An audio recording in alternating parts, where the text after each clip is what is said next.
Three countries are closer to triggering World War III than Ukraine or Taiwan, and almost nobody is paying attention. This isn't about nukes. It isn't about oil. It's about water. Right now, a conflict is building around a single river that could collapse governments, shut down global trade, and force superpowers to pick sides in a war no one is prepared for. And it's happening while the world is looking somewhere else. Here's how it starts. While global attention is locked on Taiwan, Ukraine, and the South China Sea, three countries are quietly drifting toward a confrontation that could spiral completely out of control. Ethiopia, Egypt, Sudan. But they're locked in a dispute over the Nile River, a conflict that has already killed people, displaced millions, and pushed an entire region toward instability. And the terrifying part is this: no one involved can afford to back down. And here's the thing. Water wars sound almost quaint compared to nuclear standoffs, right? But imagine this. Ethiopia finishes filling the Grand Ethiopian Renaissance Dam, Africa's largest hydroelectric project, and Egypt, which depends on the Nile for literally 90% of its water, watches its supply get choked off. We're not talking about inconvenience here. We're talking about 100 million Egyptians facing potential famine, crop failures, and economic collapse. Egypt has already said multiple times that the Nile is an existential issue. Their former president straight up declared they'd consider military action if their water security was threatened. And guess what? That threat is materializing right now. So let's game this out. Ethiopia refuses to slow the dam's filling schedule because they desperately need the electricity for development. Egypt, feeling backed into a corner, launches airstrikes on the dam. Sounds wild. But Egyptian jets have the range. They've got F-16s, Rafales, and the military capability to pull it off. The strikes happen at dawn, and suddenly Sudan, sitting right between these two countries, has to make an impossible choice. Do they let Egyptian jets cross their airspace? Do they side with Ethiopia, their upstream neighbor?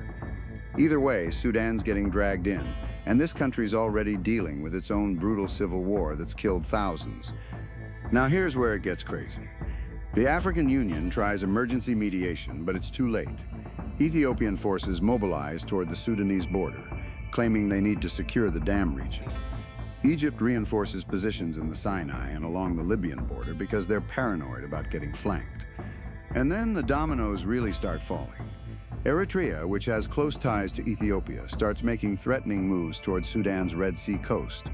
Somalia, which has its own beef with Ethiopia over territorial disputes, sees an opportunity.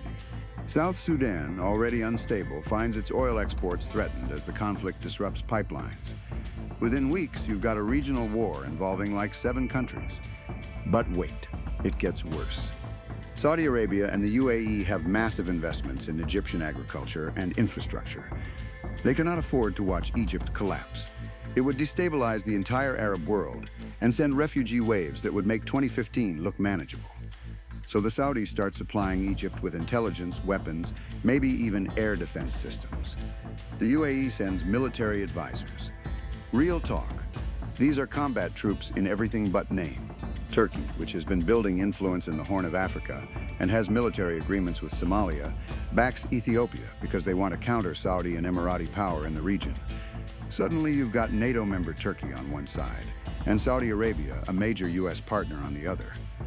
China's watching this whole mess with serious concern because they funded the Ethiopian dam. We're talking billions in Belt and Road Initiative money. If that dam gets destroyed, it's not just a loss for Ethiopia. It's a humiliation for Beijing and proof their infrastructure investments aren't safe. So China starts making threatening statements about protecting their economic interests. They've already got a military base in Djibouti, right on the Red Sea, and they start reinforcing it with naval assets.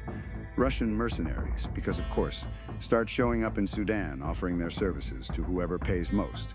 The Wagner Group, or whatever they're calling themselves now, sees this as a perfect opportunity to expand African operations.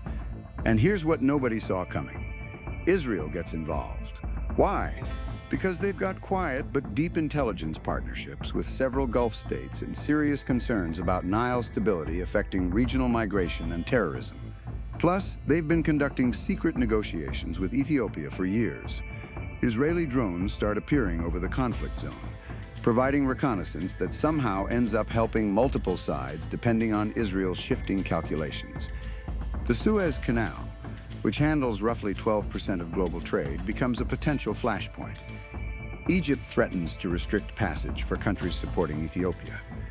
Shipping insurance rates go absolutely insane. Oil prices spike because tankers have to consider routing around Africa, adding weeks and millions to every voyage. The global economy, already dealing with inflation and supply chain issues, takes another massive hit.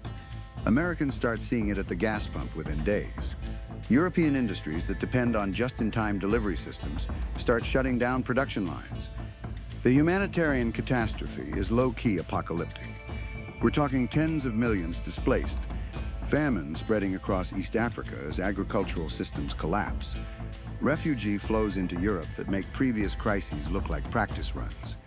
The Mediterranean becomes even more of a graveyard as desperate people flee the conflict zone. European far-right movements gain massive political momentum. Governments start falling in elections. The EU itself faces existential questions about border policy and solidarity. Here's the kicker, though. Nobody can agree on who's the bad guy. From Ethiopia's perspective, they're just trying to develop their country and lift people out of poverty. From Egypt's view, they're defending their civilization from an existential threat. Both positions are kind of legitimate, which makes international intervention nearly impossible.